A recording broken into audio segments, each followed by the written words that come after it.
The first day he trained me, he taught me how to fold coupons without creasing the barcode and how to smile like a parent on a sugar high. The arcade smelled of popcorn oil, old coin metal, and something faintly antiseptic that never quite cleaned anything. That's where the nightmare began, in the house of tokens.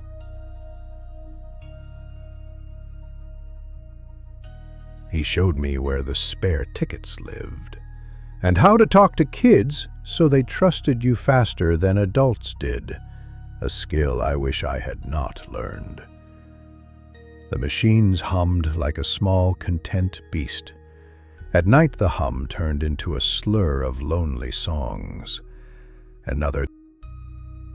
I got a bad feeling the minute he reached across the prize counter and his fingers lingered on a stuffed bear, as if memorizing its seams.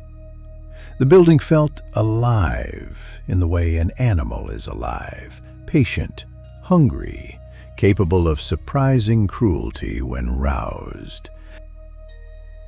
Neon washed over everything, blue that made skin look papery, red that hid small stains.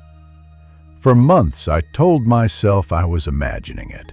I needed the job. I needed the money. He laughed at my jokes too easily, asked where parents left their kids, volunteered for shifts when the families came. I tried to dismiss the gnawing feeling, the chill that ran down my spine whenever he spoke. He never brought photos of his life. He deflected questions about weekends with a shrug. Once, I caught him watching the birthday groups with a soft attention that looked like calculation. I pushed the feeling down I had bills. He was never violent to me.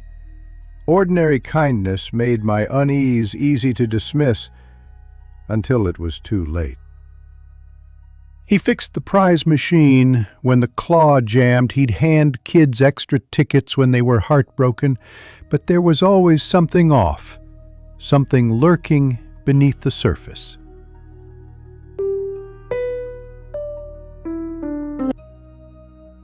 When I left, more than a year in, I told myself it was the management, the dull hours, the dread of being stuck somewhere small forever.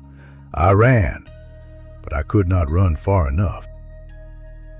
I walked away, like anyone walking from an ordinary job, with a head full of petty reasons. I wasn't brave, I was tired, and I was terribly wrong. A month later, our old boss came by. He got arrested, she said, and the words felt like coins in a metal slot, empty, cold. At first, I heard rumors, caught in a sting, something online. Then the articles came, court filings, and a local reporter who had waited the necessary hush and legalities out. He had been arrested in a sting operation for attempting to solicit a minor. The words were clean and sharp in print, but in my head they blurred into a picture of the arcade I thought I knew. Reading the articles broke me into details I'd ignored. The way he'd always offer to close early so he could reset the machines alone. The way he'd ask parents about their children's ages, not in passing, but as if cataloging inventory. Little things I had shoved in a drawer labeled experience. Now they tore out and walked away, leaving me with nothing but guilt and the haunting memories of what I had ignored. Guilt is a quieter, longer thing than fear. Fear makes you run. Guilt makes you sit in a room full of laughter and count the ways you were careless. At night, my dreams were the arcade in reverse. The lights dim, the machines disgorging tickets with no place to put them, the prize counter overflowing with things nobody wanted. The sound of skee-ball wheels became the sound of someone turning a key in an empty office. A prison, his and mine. I tell people now that he is in prison that the law did something the rest of us failed to do. A lie I tell myself as much as others.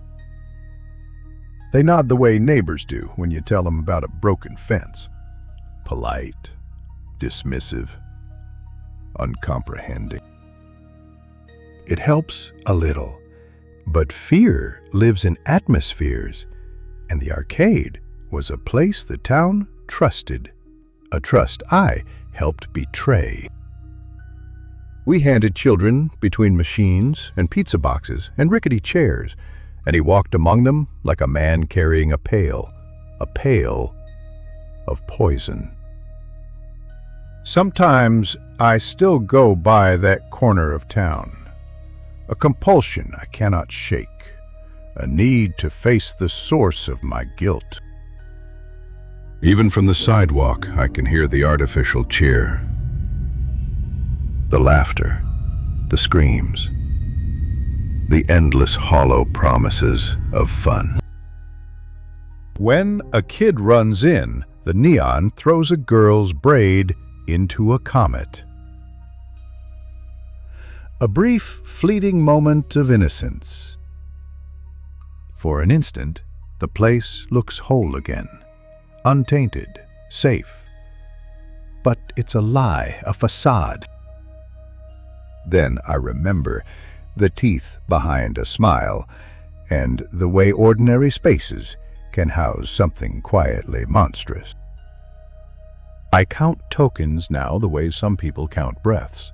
A small, useless ritual that keeps me awake, keeps me sane, keeps me from forgetting, keeps me from letting it happen again.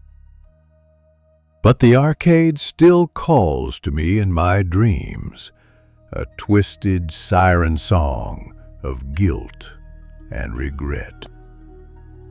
I know I can never truly escape the house of tokens.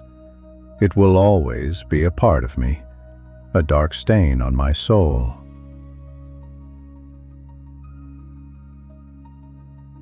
The tokens, the machines, the memories, they all haunt me still. A constant reminder of what was lost, what could have been prevented.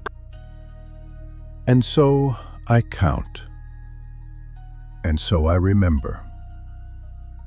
And so I try to warn others, even when they don't want to listen.